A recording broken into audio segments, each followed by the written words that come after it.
It's the Movie Toasty Show, here for you. Dennis and Adam joke about orgasms and sweet movie reviews. We talk about TV too, right? I think so. Yeah? Yeah. Yeah! Yeah! Movie Toast. Hey, everybody. Welcome to episode 181 of Movie Toast News and Reviews. Dennis, how's it going, man? Pretty darn tootin' good over here, my friend. I'm doing good, man. Yes. How are you? Better, worse, about the same. I do have something here I want to share with you. You know, on Facebook, how they have like those memories and they're like, X amount of years ago, you wrote this. I have one that, kind of made me chuckle a bit from 10 years ago, January 10th, 2014. I wrote, Dennis Korn, Max Bellamy, Chansey, and myself recorded our first episode of our podcast today. It was pretty fun, but now I got to edit it. Oh boy, I can't believe it's been 10 years since that experiment. The old star maps and Fantastic Four. And man, those were some flicks, dude. Those were fun. I just wish we could have actually put those out there because that was good stuff. It's just the getting a podcast on networks was not as easy as it is now. No, I think we were on Bandcamp and it only allowed you to do like 2 episodes. And I don't know. That was a shit show. That did not. It ended up living better on YouTube. I think so. Now I don't remember the name of what you. I think I kept pushing for. I think it was like freaking Friday Flicks or something. It was a pretty bad title. Pepe's Boys keeps coming. Yes, Pepe's Boys was the best. Oh man, I just remember like the couple of times we were in a sound booth together, recording over one microphone. It just felt so invigorating. And now you're sitting at home. I'm sitting in the shed. Totally different life. It's a whole new world, man. It's a whole new world. Oh, man. I miss that. Oh, boy. We should review Star Maps and Corman's Fantastic Four. We should get those guys back on here to join us and be like, hey, remember those movies? We want to talk about them again. Yeah. Fuck, what was it? Was it Scotty? Or who was it? No. Tommy, the brozine joined us. No. I'm trying to think of the dude that had the Star Map story. I forget that guy's name. Fuck, he was a friend of. I feel so bad. I didn't know him directly. I did know him, so that's the worst part. And yet I can't remember his name. That's right. Sorry, whoever you were. He was like, the way he told the story is fucking hilarious too. Oh my god, yes, that was fantastic. This movie. God. Back before any of us had any experience in the industry, just wow, yeah, right. Good times. Good stuff. But man. I think we're gonna have a good time here today, Dennis. We got a lot of fun things to talk about. That's right. I think first thing up to talk about here is some polls. Oh.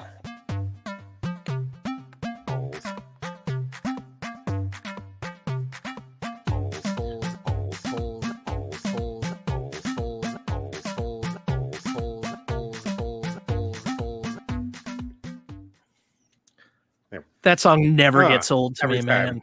I love it. It's a fucking jam. And it's so bad, but it's so good. All right, so up first, last week we both tag teamed a review of Zack Snyder's latest misstep, Rebel Moon. So I wanted to know what the Toasties' favorite Zack Snyder movie was out of Dawn of the Dead, 300, Watchmen, and Sucker Punch. I know we briefly talked about this, and by briefly, we talked for a couple of minutes about this, but what would you vote for here? Out of these, I still think 300, it's the strongest, visual style being established. It was the first time a lot of these things were done, or at least on that scale. Yes. We haven't been beaten over the head with comic book movies quite as much yet, or at least the stories they were choosing weren't nearly as like big. Like a lot of people aren't even aware 300 is a graphic novel first. True. That was refreshing. Although I literally enjoyed every movie on the list you just mentioned, I would still choose 300 first. It was hard not putting the superhero movies because I'm like, I know those would just like kill, and I'm like, nah, I want the older stuff. But for me, I think it's gonna be Dawn of the Dead. That movie I can watch, and I never get sick of watching it. But it's badass. Yeah, really, really good movie. Nice, all right, so let's find out what the Toasties liked. Yeah. So a two-way tie for last place, 0% for Dawn of the Dead and 0% for Sucker Punch. I'm a little sad about that, but it is what it is. Not too surprising, I guess. It's one of the movies is a little surprising. I feel like Dawn of the Dead speaks really well for the time it came from. Might be a tougher sell for a brand new audience right this second. Going back to rewatch that specific one without having like, the pedigree of the Dead movies. Sucker Punch is beautiful. Like just the styling is amazing. Oh yeah, the story is nuts. But it's maybe not as deep a story as some of the other choices. So I can kind of see that. And it's funny, like you just don't see anything about it anymore. Like it's funny though. I read an article the other day. Apparently, he was doing press for Rebel Moon or something. Apparently, he said he would like to remake Sucker Punch. And I'm like, why? It's been done. Do a sequel. Yeah. Do like another. You did it. Offspring. Yeah. Why do you think you got to keep going back to things you've already made, dude? I don't know. But God. Oh man, I'd watch it. I'd see what it is. But fuck it, dude. Keep doing original stuff. Some things are good. Some things are bad. But I don't know. Let it be. Yeah, it should be its own thing. Yeah. So up next, 25% for 300. I kind of thought 300 would have a higher rating, but at least people voted for it. Fair enough.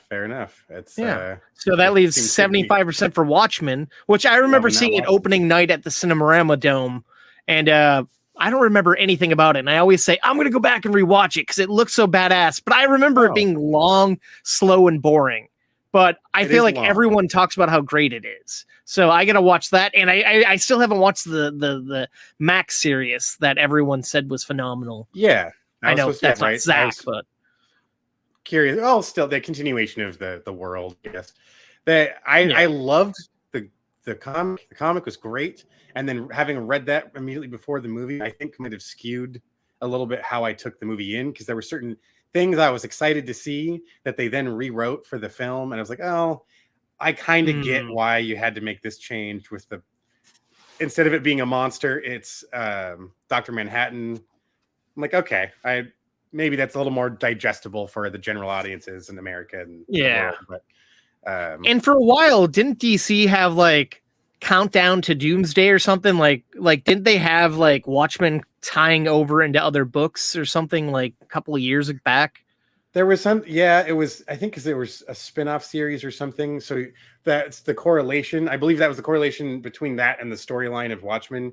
You're seeing when it all lines up, because that's what was the beginning of each chapter, or like each comic in that graphic novel was exactly that, watching the Doomsday Clock tick closer. They're taking more so and more I guess you're off. seeing that point of view from like Batman and Superman and all the other like DC heroes. That's is that not what they're a different world? Well, no, I mean, I thought they were doing like a tie-in with those other books a couple of years ago. That's what I mean. Sorry. Okay, my mistake. Yeah. No, that very well. Yeah.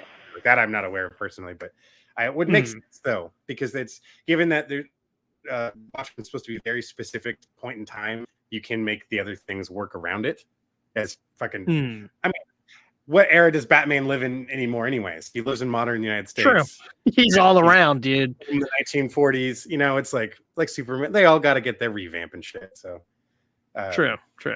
Watchmen can only be in one place, though. Like that's the only way the story works. Very specific, yeah.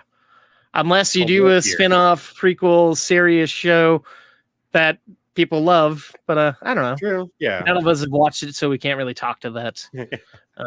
Maybe I gotta watch Watchmen and review it on another episode. There you go. Yeah. Speaking of another episode, on episode 180, I reviewed the Adam Driver film Ferrari. So I wanted to know what the Toasty's favorite Adam Driver movie was out of Star Wars The Force Awakens, Black Klansman, Marriage Story, and House of Gucci. And any of those good movies. Hold the and there's so many fucking great movies of his. Yes, it was hard to choose. Like fantastic. Marriage Story of those for me. I think I love Kylo Ren. Gonna see it. Oh man, that's yeah. For me, I think it's Black Klansman. Nice. I love the fact that he was like infiltrating. Everything about not him, but Mr. John David Washington, and he was the partner. I don't know, but yeah, like you said, both good movies. So the Toasties have spoken. We have 8.3% for The Force Awakens and 8.3% for House of Gucci. I really wasn't sure if Force Awakens would get any love, but out of the whole Star Wars franchise that came, that was the best one, I feel like. And I feel like he's one of the strongest characters in the whole movie.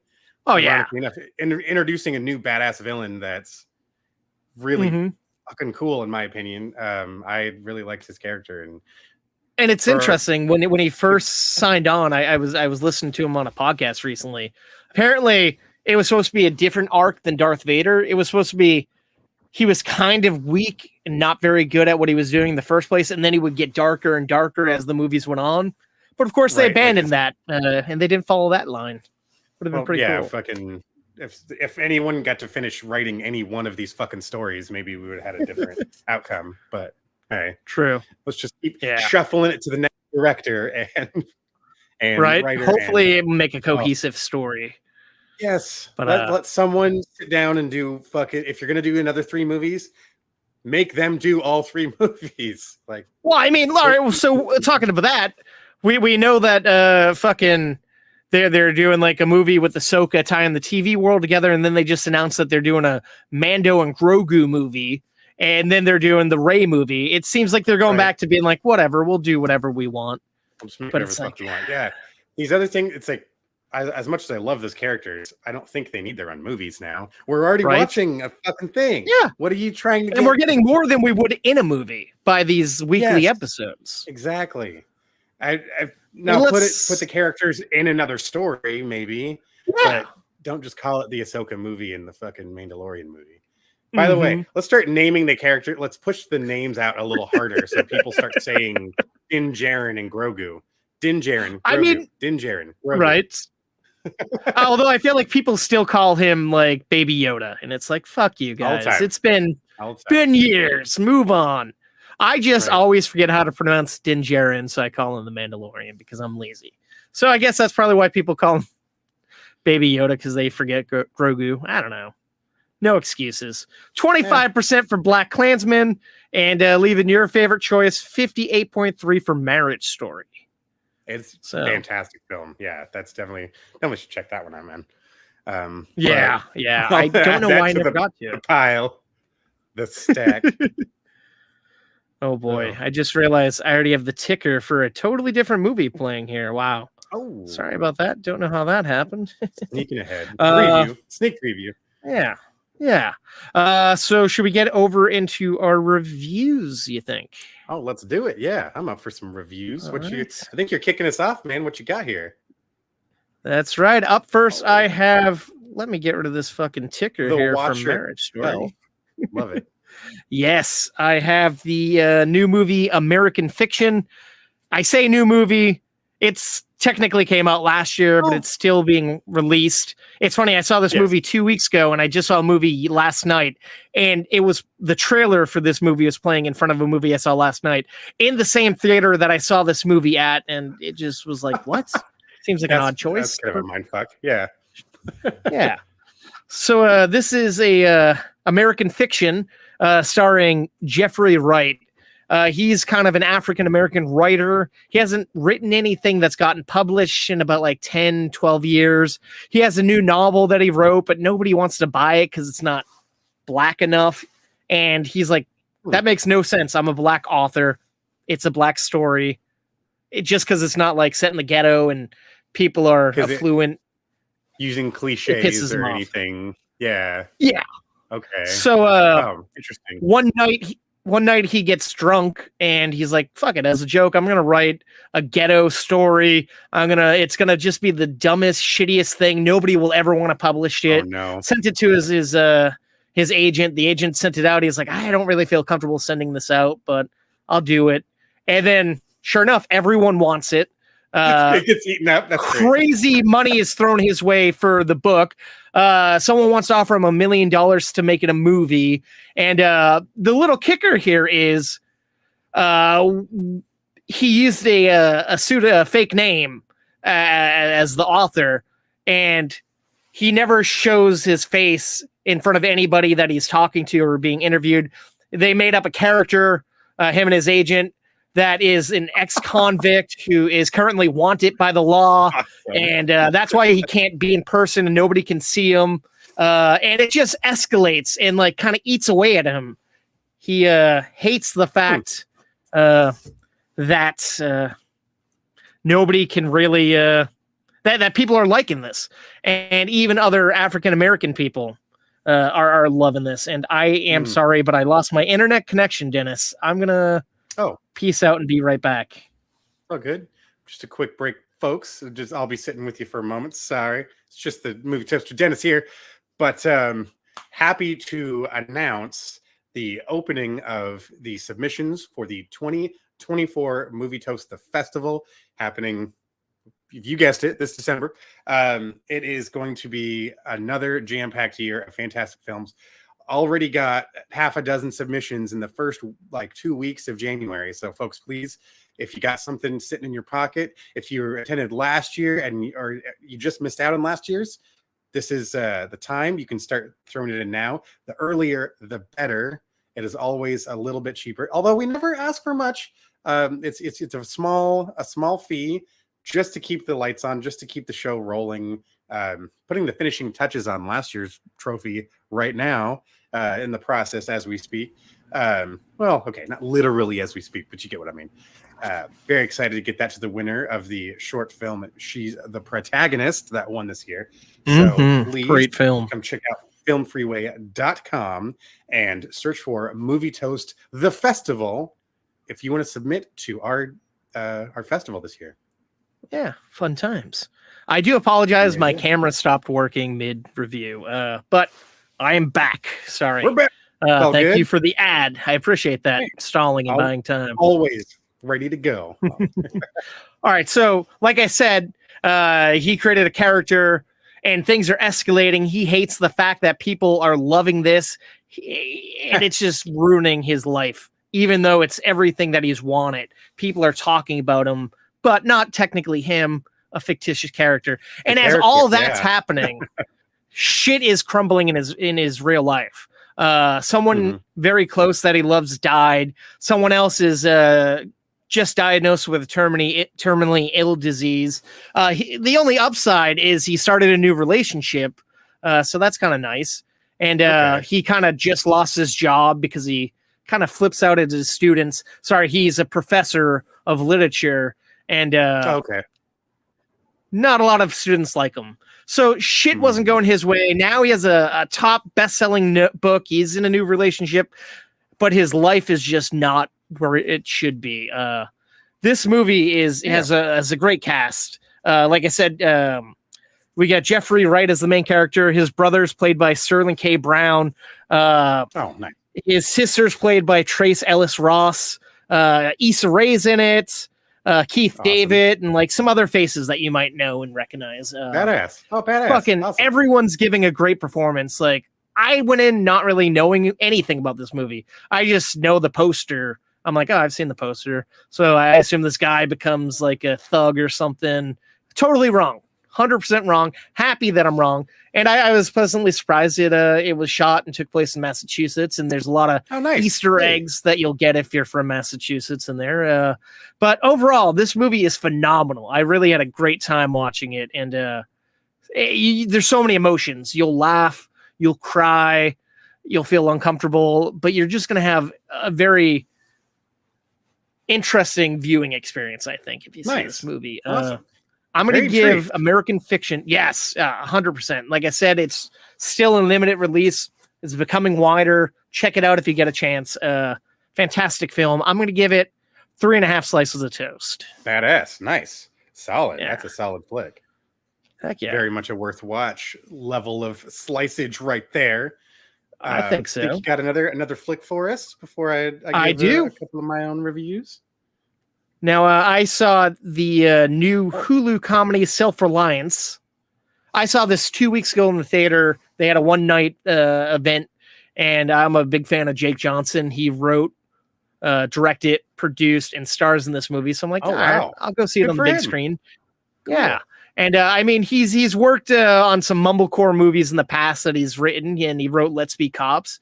And so I was intrigued. And this movie just hit Hulu, and I watched it again when it came out. Like first day it came out, I watched it again, and it held up.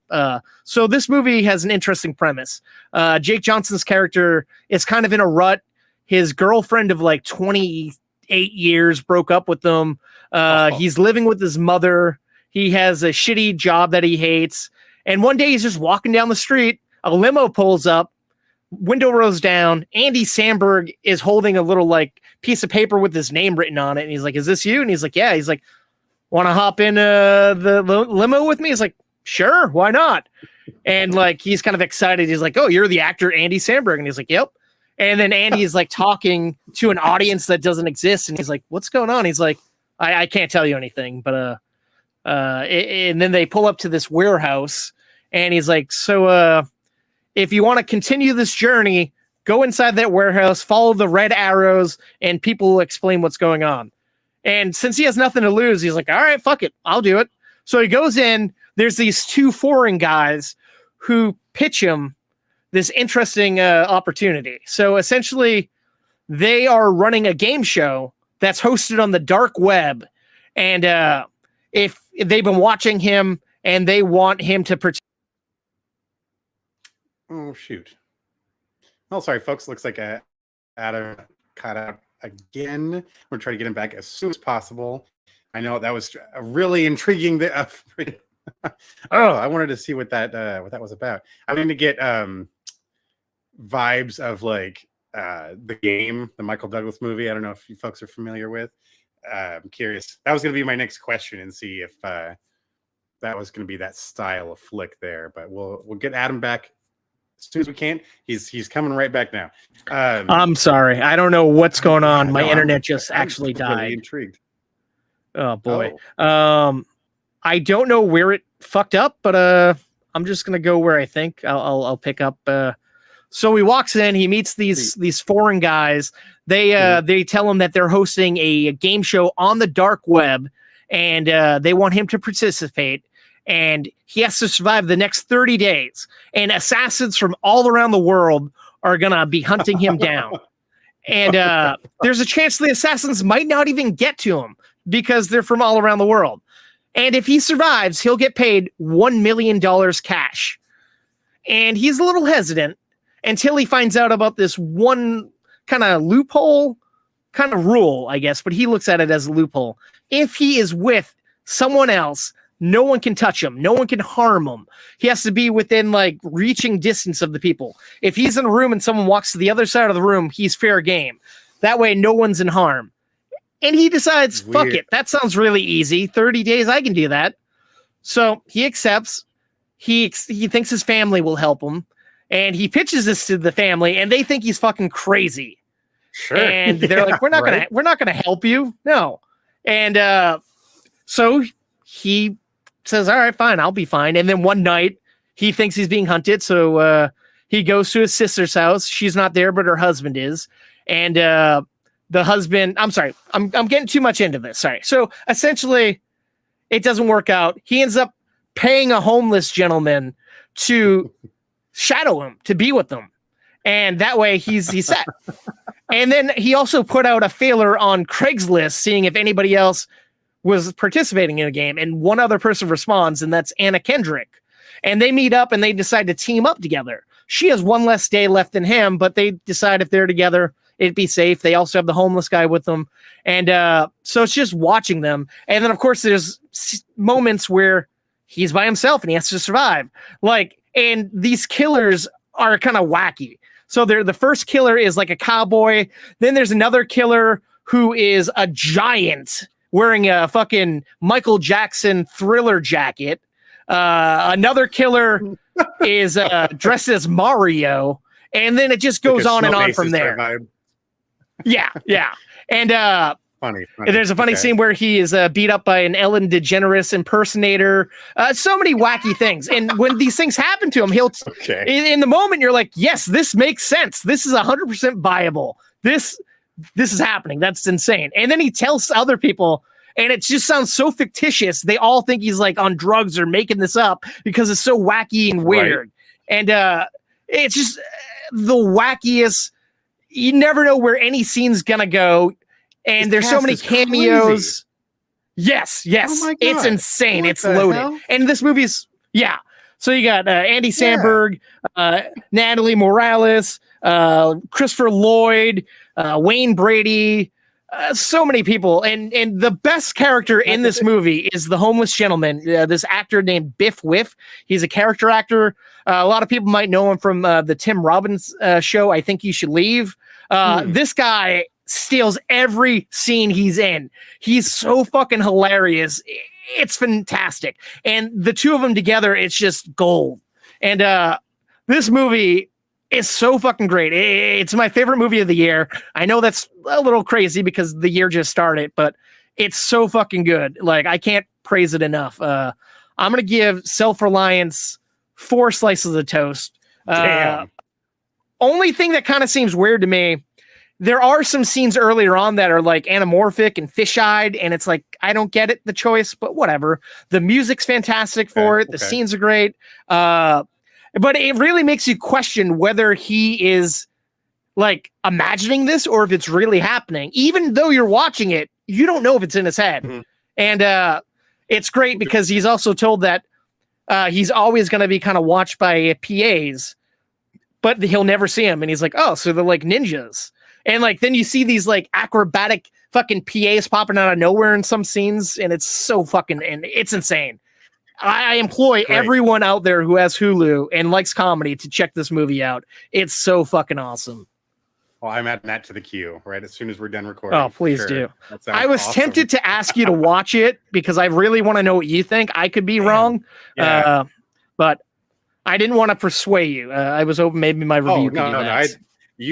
And that you did. That you did for sure. That sounds funny. Okay. I was wondering if it was going to be like the game, like Michael Douglas movie sort of thing, but no, that's a whole. It's kind of like that, a little bit. That's cool. Yeah, nice. Yeah, oh like God. And there's twists and turns for sure throughout this movie. Mm-hmm. But I think you got a trilogy, a franchise of movies you want to talk about. I think, right? Yes, sir. That I do. Not 1, not 2, but 3 Equalizers. Got through all 3 of them. Got a little caught a holiday bug. And or still kind of sloughing that off, I guess. And after seeing the third one came out, hearing your review, I'm like, all right, what? These keep getting hyped. I need to know what the deal is. What's going on here? I'm always a fan of some Denzel Washington and Anton Fuqua directing him again. So it's always a good combination, I feel like. Well, here's a trilogy, all 3 films by these guys teamed up together. We've got Robert McCall, which is the name of Denzel Washington's character. He's like a fixer, cleaner. It's clear he did some badass hard shit for the government back in the day. And he's like retired, working at a Home Depot style store in the first film. He sees someone getting wronged in a way he doesn't appreciate. This young girl that he sees frequently in this diner. She is a lady of the night, and he's kind of trying to get her out of it, like just kindly suggesting maybe we change her career path. And after seeing her get beat up, he's like, all right, that's enough. And he fucking lays down the law, doing badass Denzel shit. This is a lot of fun. The longest film in the series, if I'm not mistaken, 2 hours and 12 minutes. It is a perfect like simmer that watching it build up, and every character has a purpose. He's, some people may complain he might be almost a little too good, like too godlike. Like his abilities are just fucking incredible. But this is why we come to these movies. That's why we come to watch shit like this. Man, 100%. Equalizer kicked ass. I was like, all right, fuck, that was the first one. But there's no wonder there's 3 of them. Jump into the second one. You get, which was only released 4 years later. And I like that it kind of just jumps you in right at the deep end. We're already in the middle of some badass mission. We're seeing the established filming style from the first one carried over with like when he's planning out all of his attack, his moves. We get that slow-mo zoom in, like swooping across the room, and these close-ups on his eyes again. All of those in that intensity, like how I'd imagine his brain just must function walking into any room. This is how these people think.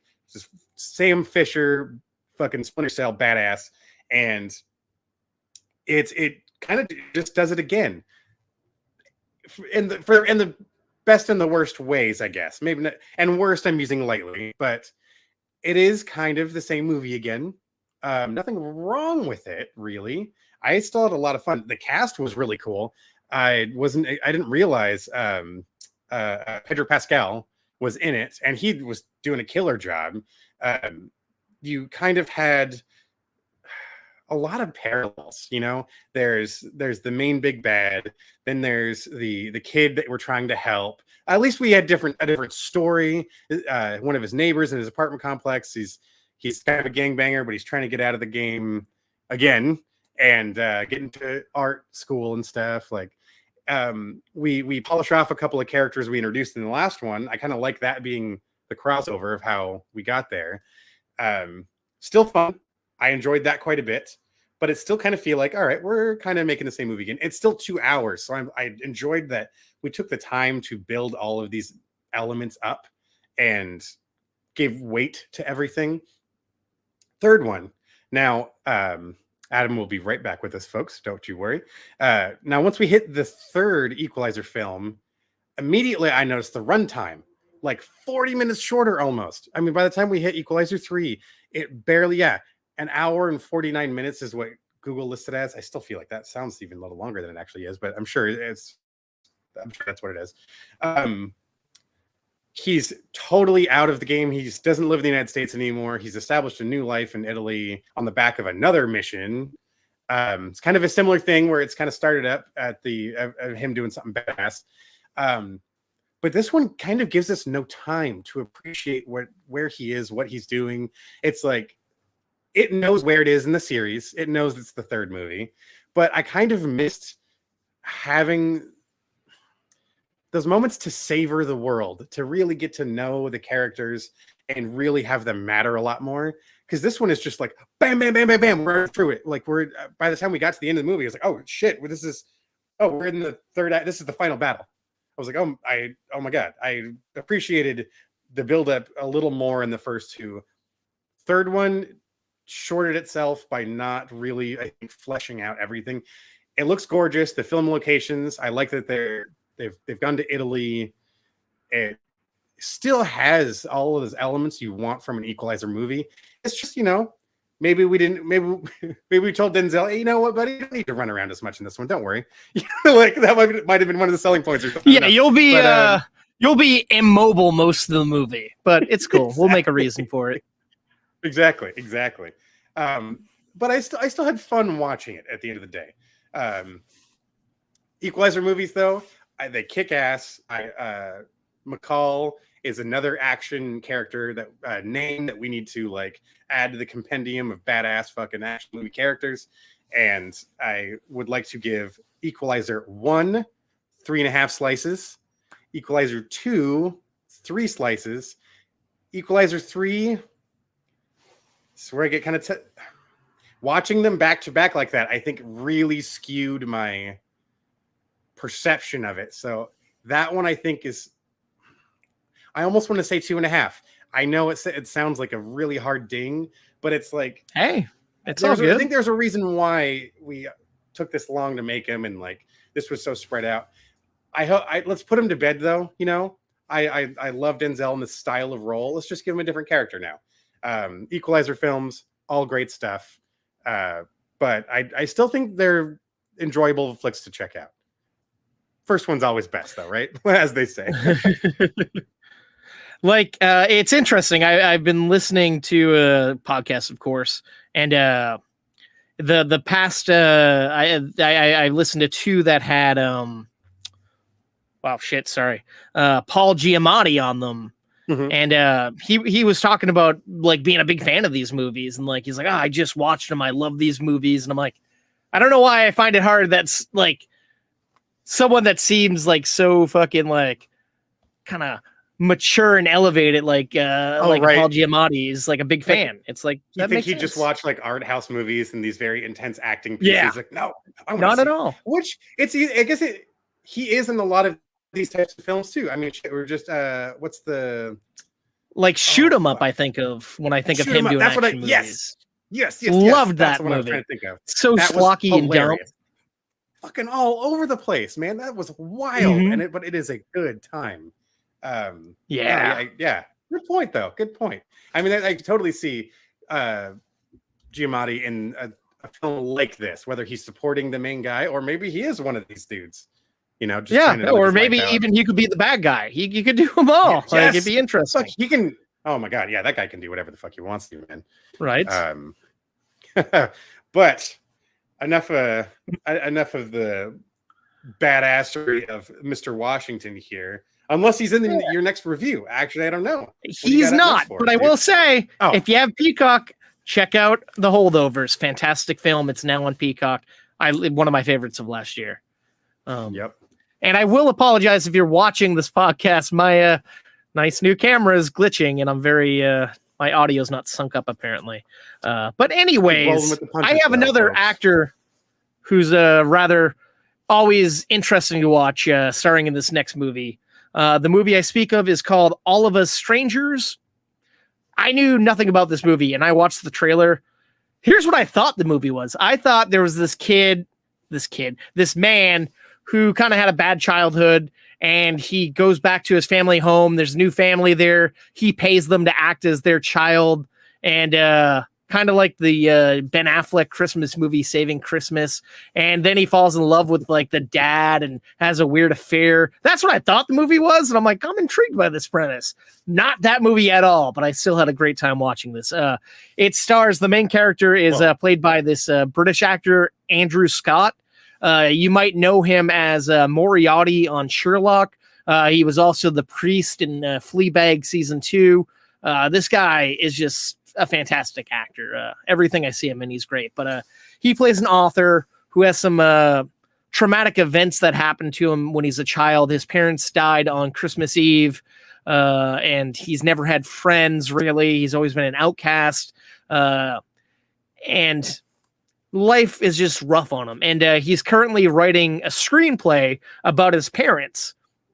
And so he'll travel back to his childhood home. He lives in London, and their childhood home is in like the countryside. And he'll take a train there, and he goes there, and then he ends up going into the house and interacting with his parents. And it's fucking trippy because they're like the same age as him, and his parents are played perfectly by Jamie Bell and Claire Foy, 2 really strong performers, and they're like the same age as him. Like the age that they died at is kind of the age that they are, and they're kind of catching up with them because they haven't seen him in years. They're talking about life. He'll come and visit. Then it gets a little rocky once he tells his mother that he is gay. Like, because back when she was alive, it was kind of a stigma, and it's rocky, but that kind of evens out. And as this is all happening, he lives in this like brand new apartment complex, and there's only like one other guy in the building, and he actually starts a relationship with this guy. This is the first time he's really been in a true relationship, and he's kind of falling in love with this guy. And he's not telling this guy that he's going to see his family, and like it's just interesting because it's like two different worlds.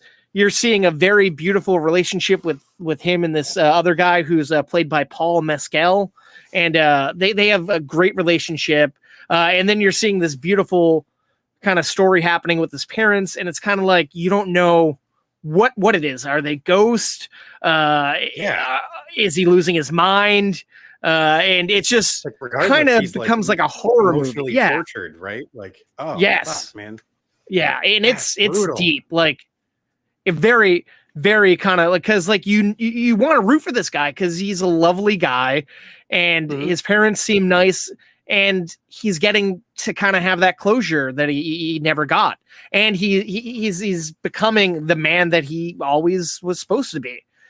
And it's just like all these two different storylines, and then they intersect at one point, and it's just it's a great movie. It's touching, it's beautiful, it's I don't know. It's just a sweet, sincere film. Nice. I'm going to give All of Us Strangers 3.5 slices of toast.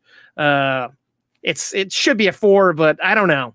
I don't want to just throw the 4s around in this episode. But if you like very intimate stories, and literally, like, there's only like 5 actors in this movie, maybe 6 or 7. Like, you're just seeing the couple and the parents most of the movie. There might be another character tossed in here or there in the background, but yeah, great film. Check it out. It's like I said, it came out limitedly in 2023, and now it's getting a slightly wider release right now.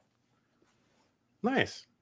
Yeah. Well, awesome, interesting. Yeah, that's an intriguing story too, and a little bit of a brain bender. I was like, it's always good to mix 100%. These in once in a while. And it's interesting because he's normally a homebody, and like him and his boyfriend go to the club, and he's getting drunk, and then there's like he did a bump of cocaine, but then it turns out that it might be something else, and that's when things start getting really trippy, and you're like, oh shit, you see, this is when you start to question reality and everything. Like it really kicks in once he's like opening up as a person and experimenting more. Yeah, it's pretty cool. Okay, yeah, no, that sounds worth checking out, man. Nice. Yeah. But you got something that I kind of watched a little bit of that is a pretty hot topic over on Netflix, right? That it is the number 1 title on Netflix as of the time of this recording here is Society of the Snow. Now, it was originally released back in 2022, but it's new to streamers currently. You might be seeing it pop up in your queue if you're a Netflix user. If you're not, it is available only there at the moment. But this is telling the story that many are probably already familiar with, or at least have heard segments of, the famous 1972 Uruguayan rugby team that crashed in the Andes Mountains and survived there for, what was it, 70 some fucking days, over 2 months, like in the ice and snow. Incredible. Like that alone is an incredible story, and these guys actually did it with elements of survival. Sort of starts off as a disaster film, and then it turns into a survival story. And it becomes your personal morals and faith kind of come into play. Resulting to cannibalism just to stay alive in these horrible conditions, and these incredible individuals still somehow found a way. 17 people or 16 survivors were still made it after all of that time. And this film goes into great detail trying to cover a lot of perspectives. There's a lot of reference materials and books and things that were used in order to make the film. Like I said, it is a well-known story, but to get this sort of intimate look, that wasn't like, I think the last time, was it Alive was a film in the 80s that was based on the story. And there's a few moments that they had in that film that are kind of reflected here, because from the same source book material, one of the teammates finally offers up, like, when I go, you can please take, use my body as you guys need to. And then like half a dozen of them all start saying the same thing. Like, just survive this, guys. And It's it is brutal. incredible. It is just an intense story. I like what it would take to just to try to think of what you could possibly do to even get out of the situation. It's an amazing journey. It is heartfelt. It is emotional. It looks gorgeous. I mean, there's so much of this coverage here. I have a hard time trying to imagine where the stage or green screen start and where the fucking real sets at. Like, the practicals in this are awesome. The makeup effects are awesome. The cast did an incredible job of really committing to these roles. I mean, a lot of them really started to look emaciated and sickly. And God, it was moving, powerful, intense. I had a great time watching it. It was one of those I came into it. I thought it was a documentary about the real team. And then about 2 minutes in, like, oh, no, this is okay. Narrative. All right, that's fine. I'm along for the ride. But my God, I was not ready for how damn good this movie was. Now, it might be long for some at 2.5 hours, but to be honest, I really hardly noticed. I was so gripped. The movie grabbed a hold of me and I could not look away. Society, the Snow, I'm going to give 4 slices of toast. Would highly recommend you check it out. I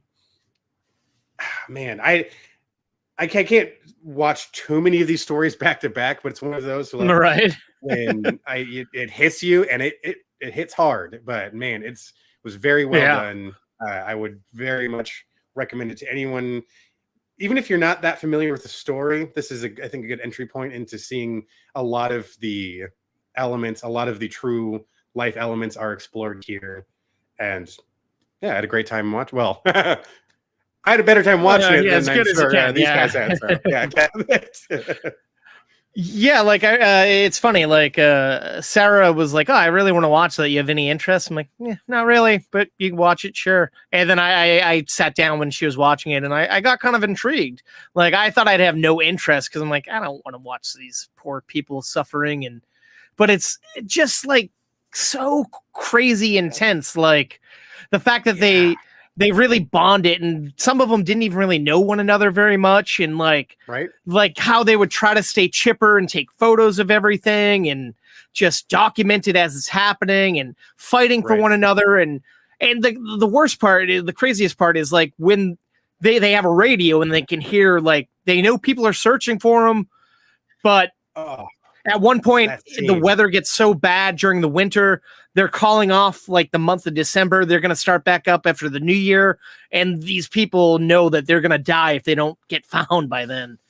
Just the treachery. And like you said, it's beautiful. It looks believable. Like it looks like they really are on these like mountains. Oh my God. It's a fantastic film. I think I'd give it 3.5 slices of toast as well. Yeah. Nice. I mean, not as well. You gave it 4, but yeah. But be prepared. You're going to have to read subtitles, but suck it up. Yeah. That's part of life. Once you get into the groove of things, and so you glance down for a moment. Guess what you're not going to see for a second? Snow, interior of a fuselage, and maybe smoking a cigarette. That's about all you're going to So keep reading. Read through it. It's not too terribly wordy. You do get a lot of scenes of just watching that when they finally make the hike to the tailpiece and all that sort of moments, like, oh man. But yeah, no, that one is a killer, literally.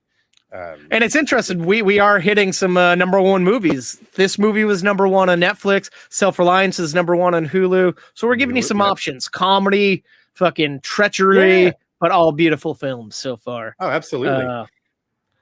I almost jumped ahead. You got another review before we start something else, though. No. Yes. I have a movie that I saw some posters for. I kind of was like, I don't know what the hell this is. But then I saw a trailer and I'm like, I got to see this. I'm talking about the new movie, The Book of Clarence. This is a biblical movie. It's a satire. And it's also religious, but not religious. So it's about essentially the apostles and Jesus back in the day, if you believe in that stuff. And one guy is kind of the town fuck up. And he has a best friend that's a fuck up with him, and everyone kind of looks down on him. And his brother's one of Jesus's 12 apostles. Even his brother looks down at him. And we start the movie off with a street race against Mary Magdalene and our two main characters. And let me tell you, Clarence is played perfectly by Lakeith Stanfield, and his sidekick is played by fantastic actor R.J. Seiler. He's the Black Power Ranger in the Power Rangers movies. He was in some other great movies. I always loved this guy, and together they're fucking fantastic. So essentially, we meet them during the street race. They end up losing the horses that they were racing with, and they're robbed and they're attacked. And to make matters worse, the horses didn't belong to them. The money that they were gambling on the street race belonged to a gangster, essentially. And they owe money back to this gangster, and they have 1 day left to pay him back. And they have no way in hell of getting money. And to make matters worse, Clarence is in love with this gangster's sister. And he kind of comes up. He's a schemer. He's a plotter. Him and his partner sell weed, essentially. And he comes up with this plot. Yes, this movie is fantastic. You watch him getting high throughout the whole movie. Oh, it's great. It's almost like a blaxploitation, but it's not a blaxploitation. The music is phenomenal. And there's so many tropes of like modern day movies in this. And so essentially, he's like, he doesn't believe in God. He doesn't believe in Jesus. He thinks everything Jesus does is a trick. And he's like, you know what? I want to be a 13th apostle. And he pitches it to the apostles. Okay. They laugh at him, won't even let him meet with Jesus. So he says, you know what? I'm going to make it one better. I'm going to be the next Messiah. And he goes to Jesus' mother, Mary, tries to figure out how Jesus does the tricks. And then he's like, all right, nobody's going to tell me. So him and his crew, they pretend they pretend like his crew's blind or they can't walk. So he hails them. He brings people back from the dead. And as he's doing this, he's raising money. And it's just all these like terrible things that he's doing. And you can kind of tell it's eating away at him, even though he doesn't believe in religious aspects of life. He kind of feels bad swindling people. And he ends up freeing slaves, and he just gets in all these hairy situations. And it's so wacky. It's insane. It's original. It's one of a kind. It is religious, but it's not religious. It's just such a great movie. And it has a great cast. Besides Lakeith and RJ, you got James McAvoy, Omar Sy, Benedict Cumberbatch, God, so many other people. I'm blanking on names, but it's funny. It's action packed. It has everything and more that you want. And I think it's a first time director. And the director also, I think, wrote the movie and did all the music for the movie. And the music's fantastic. Everything about this movie is so fucking good. I had a blast watching it in the theater, and I think the whole audience did. You could hear all these great laughter moments. Awesome. I'm going to give the Book of Clarence 3 slices of toast. It was a bit long, but it needed to be long. And there's so many like interesting things, and like they tie in things that happen in the Bible and kind of give you a different point of view from Clarence's standpoint. And it's kind of everything like growing up Catholic and going to like catechism school and whatnot, like Sunday school. Always sitting there, you're like, oh God, these Bible stories could be fun, but they're so fucking boring. But this is exactly what you want. Like as a kid, you're like, oh shit, this makes the Bible fun again. Yeah, again, it makes it fun in the first place. Really, really good time. I suggest checking it out if you get a chance. But you don't gotta be religious, because our main character's not even religious. And they filmed in some fantastic locations. I don't know, but like it looks so believable. Like I don't know if they shot in like Jerusalem or where they shot. I don't know, but it looks fantastic. Damn, badass. Yeah. Fuck man, I haven't heard a thing about this one until you mentioned it, and you've already fucking sold me on it. This is like it was made for us, man. It sounds awesome. Dude, as I watched, I'm like, by God, this is kind of in the vein of Chocolate Christ, and but it's its own thing. Like, and like, you know, in like blaxploitations, they get like dance club scenes. There's a dance club scene in here, and there's so many different tropes thrown in it, and it feels like a modern day movie set in these times because you get so many fucking awesome scenes and tropes and everything. Oh my god, it's fantastic. That's awesome. I had a blast. Yeah. I don't know if we had a blast talking about this next movie. You and I both watched a new Netflix movie. Yes, sir. So yeah, something's gonna blast off. That's right. Our review of Lift. This is the new Netflix original action heist movie featuring Kevin Hart, Vincent D'Onofrio, Sam Worthington's up in there, Billy Magnuson, Jean Reno, a lot of familiar faces. It's a pretty basic story of you got your heist crew who gets propositioned by a government official. We need you to steal, was it $500 million in gold bars, and gold bricks, and it's going to be transported by airplane. And we need to figure out how to pull off this heist to save the world. Which classic. So what's funny is like within the first 15-20 minutes for me, it's immediately apparent this is like, what if we took a job in Ocean's 11 and did this? And that was kind of all the thought that was put into it. My God. So when I saw this trailer and I saw our main guy here starring in this movie, I'm like, all right, this will probably get some chuckles. I'm excited. This is an action-packed Kevin Hart movie. Yeah. I want to see Kevin Hart kick ass, steal shit, and deliver some quippy be a Danny Ocean. None of those things really occurred except for stealing shit. And even then, I'm sorry, but the big plot twist reveal was simply just withholding information from the audience and then just, oh, actually, this is, I'm just that can only be done in an entertaining way, I think, in an Ocean's, like when you saw it the first time in Ocean's 11. It's like, oh, fuck, that's cool. But even then, they give you these little subtle hints throughout. This one didn't even do that. They're just like, oh, by the way, we solved the problem with our special talents and skills. It's that when Billy Magnuson was the comedic relief here. And he's fantastic. He's funny. Yeah, but he's playing the same character he tends to always play, and it's not enough to sustain the movie. Unbreakable Kimmy Schmidt, when he was. I think we lost your audio there. Was he in that? Yes. Oh. So after it was what's his name? He got squished slowly by the car. He got ran over very slowly, and he had to get all this facial reconstructive surgery. Billy Magnuson plays him afterwards. Look, I'm handsome. He just can't handle it. Is it Titus's boyfriend? No. No. Fucking Mr. Show. Fucking David Cross. Yes, David Cross. Yes. Yeah, he's the actor of David Cross. Yeah. Forgot all about that. I love those episodes of the show.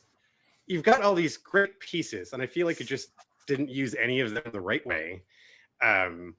The dialogue was falling flat. Nothing was that, like, it looked super fake. Holy shit, this looked like a made for TV movie with not a big budget, or we spent it all on this cast and you showed us way too many effects heavy things that just looked super cartoony to me.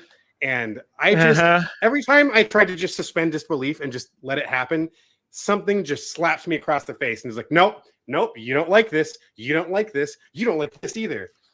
Down to my favorite horrible line of dialogue when they're supposed to be kind of undercover, Cyrus and Abby, when he makes some comment about how pretending to be his wife or something. Yep. I had to write it down. It's calling me your trophy wife a compliment. No, but calling you my wife is. I wanted to I paused the movie. I got up. I walked around my living room holding my head in my hands. I was just like, you just made me fucking hear that, Kevin Hart. Oh my gosh. I wanted to just have fun, and I just couldn't. You could tell that they were trying. No. You're good. I'm sorry. I've been talking a lot myself. But you can tell they were trying to make it slick and fun. And like they tried making it seem like it was an Ocean's movie, but they failed on every aspect. And I think the thing that, I don't know, might have gotten me, that sounds like it got you. You're signing up for a Kevin Hart movie. Yes, it's an action movie, but he wasn't being Kevin Hart. He wasn't freaking out. He wasn't high-pitched yelling at things. He wasn't doing anything. He was a cool guy, which is fine, but we want Kevin Hart to be Kevin Hart. And honestly, sorry. And like everything that was decent about the movie, I say kind of, I feel like everything was given away in the trailer. The whole movie is pretty much in the trailer, I feel like.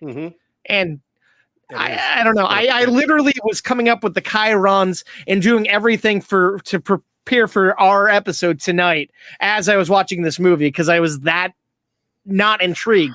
And like you said, great cast: Vincent D'Onofrio, Sam Worthington, Jacob Batalon, so many people giving performances that are probably the best that they can do with the script that they have. But it's weird. I didn't hate it, but I did not love it. Sorry. That was my big thing. Oh, no. To go along with what you're saying, you have this stellar cast. Why are you giving them such cheesy things to say? Like, why? There had to be other alternate versions of them getting to deliver some of the stuff because it's like it almost feels like it was rushed through, like the production itself. Like we just have to get through the scene. It's like we have Kevin Hart and these actors. We got a month. Let's get it. Well, everyone's available. Who cares? We'll fix it in post. And they did not. Jesus, no, that it's just it's one I honestly could not recommend to anyone. Even if you're a big Kevin Hart fan, even if you're a heist movie fan, it's reminded me of what was that one where they're all the whole time where they're all dead. I thought right. Wait. I'm not sure if I'm thinking of the same thing. Yes, 666 or something. I didn't even finish it. It was that bad. It literally felt like a knockoff of that, and that movie wasn't even good. And I was getting a lot of vibes of what was it? The Rock in. Oh, not. I think the same movie you're talking about right now. Both those two Ryan Reynolds Netflix movies. Yeah. Just really bad action heist movies with bad twists, predictable storylines and plots. Whoever's approving all these movies, especially when the director has made some bad. Gary. He's a fantastic director. Oh my god! Like and he's done a lot of action movies. Job. Yes, everything is there. You got the director, the cast. God. And somehow it stumbles the whole trip. And it doesn't feel like anything is actually happening the whole time. Everything's just going along to plan. Everything. Oh, we got a hiccup.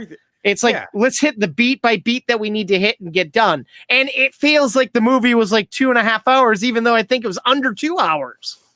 Oh my God. Yeah, it was an hour, 45 minutes. And I'm with you. It felt so much longer. That was painful. I was waiting for like a twist to happen with Sam Worthington's character. I'm like, oh, clearly blah, blah, blah is going to happen. But hey, guess what? They didn't do it. So I guess I wasn't that smart. Or maybe the script wasn't that smart. Exactly. I'm just going to rip this Band-Aid off. Half a slice. I wanted to I chuckled at a couple individual lines. There's a few moments where I had hope for more, but then it never lifted above half a slice for me. Oh, now I feel like such a hypocrite. As the credits were going on, you know how Netflix rate it. Do you dislike it? Do you like it? Do you love it? I'm like, you know what? I didn't fully hate this movie. I gave it a little thumbs up And I don't know why now that I'm saying it out loud, but I'm going to give it 1.5 slices. I didn't fully hate it, but I didn't love it. There's so much more better shit to watch out there. But if you got time to kill and you just want something mundane to be on, I guess you could do worse. Right. Something you really don't have to even use a brain cell to watch. Just enough to just remember to breathe, I guess. Blink your eyes once in a while. That's about all you need to do to watch this movie. Fair enough. You really need to listen to it. It's like you don't even need the dialogue. It just goes by. Oh boy. Oh, Sorry, my Netflix. goodness. Sorry, Kevin Hart. Yeah. I got one more to clear out the episode. Clear Let's out do the it. episode. What the fuck does that mean? I have the new 2024 musical rendition of Mean Girls. All right, folks, it's been 20 years. Can you believe it's been 20 years since Mean Girls came out? Fuck. I remember when it first came out, dude. Oh, me too. boy. I saw that shit in the theater twice, Yeah. maybe, actually. Wow. But Lindsay so Lohan. yeah, back when she was at the peak of her stardom. But now we're in 2024, and we have the adaptation of the Broadway musical version of it, which honestly I saw a couple of years ago. I saw the musical version, and I liked it. It was fine. It was good. Nice. Tina Fey wrote that, so it's like, all right, I had some faith in it. The music was good, but now we got the movie version of it, which is also written by Tina Fey. Tina Fey returns and Tim Meadows returns, and I was happy to see that because I love Tim Meadows. Tina Fey is awesome. So pretty much for those of you who apparently don't know what Mean Girls is, you have this girl moving from Africa.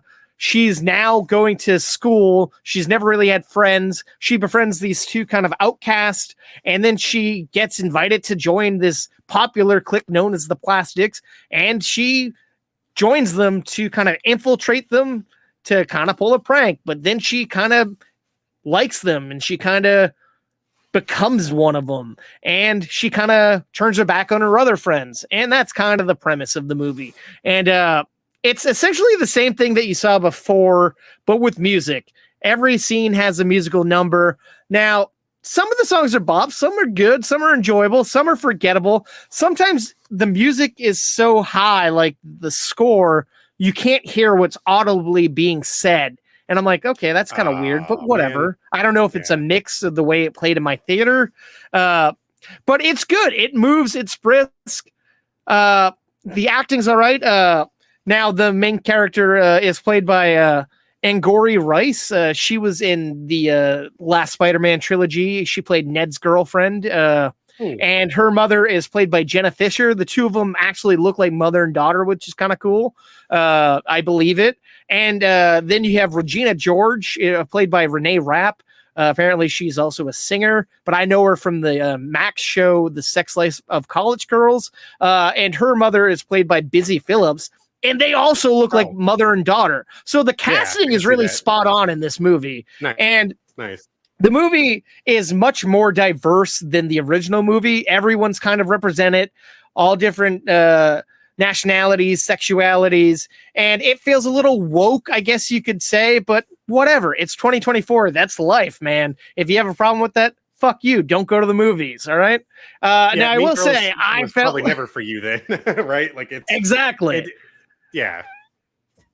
Like I think I might have been the only guy in the theater by himself, Really? which is kind of weird. Yeah, it was a whole bunch of like tween girls wearing pink. I felt like I was back in Barbie. They're like, we still got pink. We're going to the theater.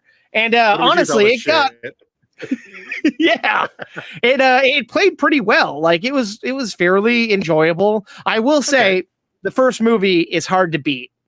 And the musical on the stage play, I liked a hell of a lot more because it kind of played a little bit better as a stage play. And it was kind of lost in translation. Sure, this is nice. Not as good as that was, in my opinion. But not everyone got to see it on the stage. So if you missed it, definitely check it out. Like, it was fun time.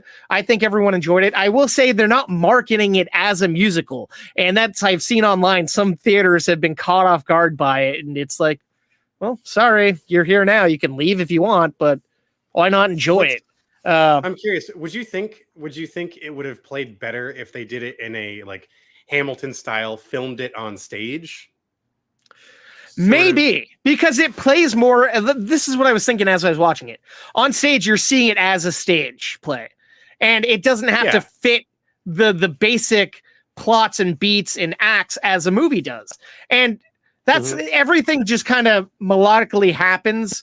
Like in the movie, you're watching it all happening, and there's plots and development, and it follows that story. But I feel like there's stuff lost that it doesn't play exactly like a movie would. So yeah, I think it would be better like they filmed Hamilton, which is ironic that you say that because the directors of this want to do a Hamilton feature in this vein.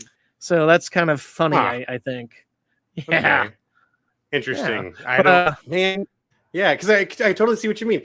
When you write it for one thing, it's meant to behave a certain way because this is the style of entertainment and this is the way it's presented to you. To then try to bring it back, that was weird meta. And I love that Tina Fey's apparently written all of these. That's funny. Yes. So then so that I your respect. own movie back through. It's like it's come through this pipeline. It's filtered through something else before coming back to the thing you wrote 20 years ago. Which, yeah, it's like, how do you make it different enough? But how do you keep it the same still? And that's the thing that it does beautifully. I'll give you that. Like, you have technology, you have social media playing a big part in this, which you didn't have 20 years ago. So it does play for more of a modern sensibility, but it just doesn't play as a feature film as well. But I had a fun time watching it. I don't regret it. Will I want to go back and rewatch it? Probably not. I'll probably check it out. I assume it'll come out on Paramount Plus. I know Sarah will want to watch it, so I'll watch it then, but I don't have any drive to watch it. Mean Girls, I could watch Mean Girls whenever, the 2004 movie. I think, that has rewatchability for me personally. But that's not to say that people won't like this. I think it's a likable film, and it's just probably hitting a wider audience that's not me. And I don't hate it. I'm going to give Mean Girls 2024, the musical, whatever we're calling it, just Mean Girls. I'm going to give it 2.5 slices of toast. It was a fine line to walk. I don't regret it. Yeah. Sure. When it's like you said, maybe it's because it's a little more finer tuned for today's current young audience. Maybe it does drift a little more that direction. Whereas we were blessed enough to get an incredible film 20 years ago that still is entertaining. I think holds up. So it's funny that it's another one of the situations. Did we need a sequel? Did we need a remake? We were talking about Zack Snyder wanting to Sucker Punch. It's like, do we need to do that though? Should we just go back and watch Sucker Punch again? Like, I felt like an old person almost. Like I'm not old, but I'm older than the audience. But I was a little kind of disgusted because it's more about exploiting sexual, like having these teenagers. Sure, the actors aren't teenagers; they're in their 20s. They're sexualizing minors. It's about sexualizing minors, and to me, that's just fucking gross. But I guess the first movie did that, but we were kids, so it was fine. And I'm just kind of cringe. I'm like, I should. This should be hot and attractive, but it's not because these are high school kids, and I can't get behind that. I don't know. It was just weird as shit. I felt like an elderly person. The right move. Oh, do you at least get? So if you're a teenage boy and you don't like musicals and you don't care about it, I mean, you got hot girls and they're overly sexualizing them. So there you go, boys. That's your reason to go see it. If your girlfriends want to drag you there you go. Do you at least get Tim Meadows with the baseball bat again? Does he get to bust out? I don't think he does. And it's weird. I don't know if there was a reason in this. I don't recall it being in the original, but for a few scenes, he has like a hand brace on. I'm like, I don't know if that's a character choice or if he was going through shit when the movie was filming. Yeah. It just felt weird. But I always love seeing Tim Meadows on anything. I always think of him as Leon Feltz, the ladies' man. And I don't know. And like, and they kind of give him, I don't think in the original movie, but him and Tina Fey might be a thing in this movie. And I kind of like that and I can dig it. Oh, but seeing those two back were nice. And John Hamm has a cameo in it and he's pretty funny. And I will say these kids are really good actors and pretty good singers. Like her two best friends are really, really good. And I think like the guy best friend is this is his first film. And that was like, holy shit, that's pretty cool. And who the fuck the female best friend? Now I gotta look this up. I feel like I was like, oh shit, that's that girl. And I now want to see what the hell she was in before because she looks different, but she's given a great performance. Sorry. Oh, she looks different because apparently she is the voice of Moana, and I did not know that. I'm like, Oh, makes sense shit. why she can sing. There you go. Yep. Yeah. There's the reason right there. Yeah. Nice. Okay. But, Well, fair enough. Yeah. That's interesting. That's All right. life. Well, yeah, it's one of those. Not like, bad, all right, not- I think not if terrible. you truly love it, if you're really a big fanatic, I guess I'm sure there's a reason to see it there alone. If you've never seen the first one, maybe this is a softer entry in that you don't know what you're missing. Like you don't know what you didn't see in the first one. So yeah, it's a new Maybe. entry for a new generation, I guess. Like every movie does. And 20 years, I guess, is a good amount of time. Hell, in 20 years, we've had 3 different renditions, 4 different renditions of Spider-Man. So right, I guess exactly. 2 Mean Girls Can't isn't the say worst. too much. Yeah. Oh yeah. Well, damn, that was a solid stack of toast there, folks. It was a I decent hope you amount. enjoyed the show. Yes. But the only way to really know if you enjoyed the show is if you pop a couple of comments down there, leave us a review over an Apple Podcast. Just let us know what you think. We'll always want to try to make this as entertaining as possible for you guys. We've got some flicks to recommend. Anything at the start of the year, maybe we might have gone past, or the end of last year. Please let us know. Hit us up on our socials. Got them on screen. But for those of you listening, we're over on Facebook, Twitter, Instagram, and TikTok at movie_toast. YouTube, just search for Movie Toast News and Reviews. You can find some awesome videos with Adam. It's also where we host the film festival every year. That's right. Movie Toast, the festival. Entries are open for 2024. Have at it. 3rd year running. Filmmakers. That's right. 4th. Fuck. Be our 4th. Fuck. You're Like, wait a minute. That's not right.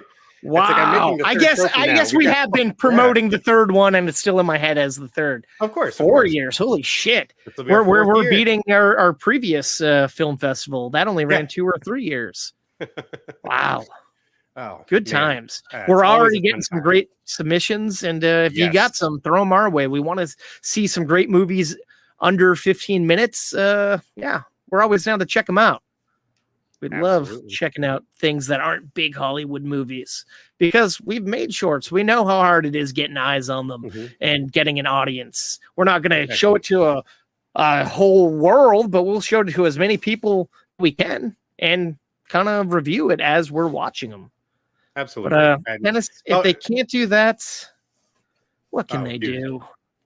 The one thing you fine toasties can do for us is stay toasty. Stay toasty.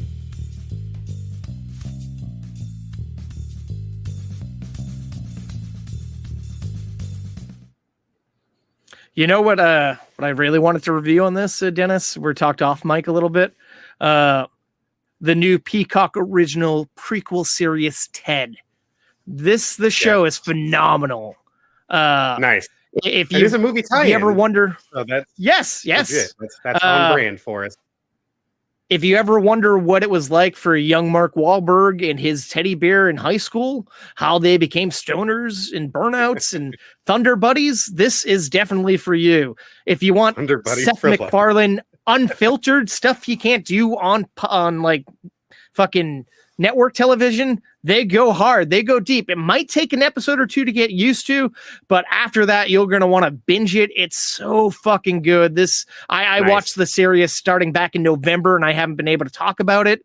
I can't wait to record a TV toast on it. That's going to be over on our TikTok at movie_toast and on YouTube very soon. If you check it out, the 2 of us should tag team it because it's a great fucking show. Sure. And I want the world to see it if they're Ted fans. Oh yeah, absolutely. And NBC's been taking solid risks on some of their edgier comedic content lately with Twisted Metal kicking so much ass last year. I'm very much looking forward to Ted. This is very much in the vein of something I would like to watch. So definitely it's on the queue. We'll just gotta get into it. Gotta crack it open. Yes. Definitely. And hopefully we'll watch Echo, have a review of that. I'll hopefully finish watching Monarch, Legends of Monsters. A lot of great TV, man. I feel like we need a spin-off show about TV, but we just don't have the time. Until then. Until then. Yes. Well, I guess we should end this thing, huh? Thanks for joining us, folks. We appreciate it. Stay toasty.